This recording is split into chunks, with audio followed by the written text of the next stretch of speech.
നമ്മുടെ ചാനലിൽ വീഡിയോസൊക്കെ ആയിട്ട് വന്നിട്ട് കുറേ നാളായി. എന്താണെന്നറിയാവോ, പുതിയ ജോലിയും കാര്യങ്ങളൊക്കെ ഇല്ല, അതുകൊണ്ട് തിരക്കും കാര്യങ്ങളായിരുന്നു. അപ്പം ഞാൻ വന്ന കാര്യം നിങ്ങളോട് ആദ്യം തന്നെ പറയാം. നമ്മുടെ സബ്സ്ക്രൈബേഴ്സിനോട് നമ്മുടെ വീഡിയോസൊക്കെ പോയ കാര്യം നിങ്ങൾ അറിഞ്ഞായിരുന്നല്ലോ. പക്ഷേ മെയിൽ ഐ ഡി തിരിച്ചു കിട്ടി.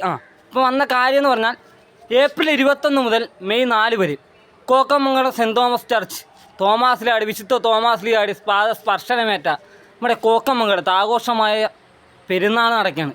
അടിച്ച് പൊളിക്കാനായി എല്ലാവരും വരിക, വിശുദ്ധ കുർബാനയിൽ പങ്കുചേരുക, കർമ്മങ്ങളിൽ പങ്കുചേരുക.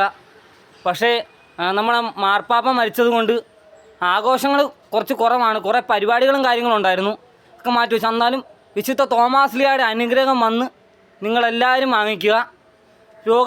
രോഗങ്ങളും വ്യാധികളുമെല്ലാം മാറാനായി നമ്മുടെ തോമാസ്ലിയാട് മധ്യസ്ഥം അപേക്ഷിച്ച് പ്രാർത്ഥിക്കുക. മാർത്തോമാസ്ലിയാട് 7 പള്ളികളിൽ ഒരു പള്ളിയാണ് നമ്മുടെ കോക്കമംഗലം സെൻറ് തോമസ് ചർച്ച്. ചേർത്തലയ്ക്കും തണ്ണീർമുക്കത്തിനും ഇടയ്ക്ക് സെൻറ് തോമസ് ചർച്ച് കോക്കമംഗലം. എല്ലാവരും വരിക, ആഘോഷമാക്കുക, അടിച്ച് പൊളിക്കുക. നമ്മളും ഉണ്ടാകും. നമ്മുടെ സ്വന്തം പള്ളിയിലേക്ക് നിങ്ങൾ വരിക, അടിച്ച് പൊളിച്ച് തിമിർക്കുക.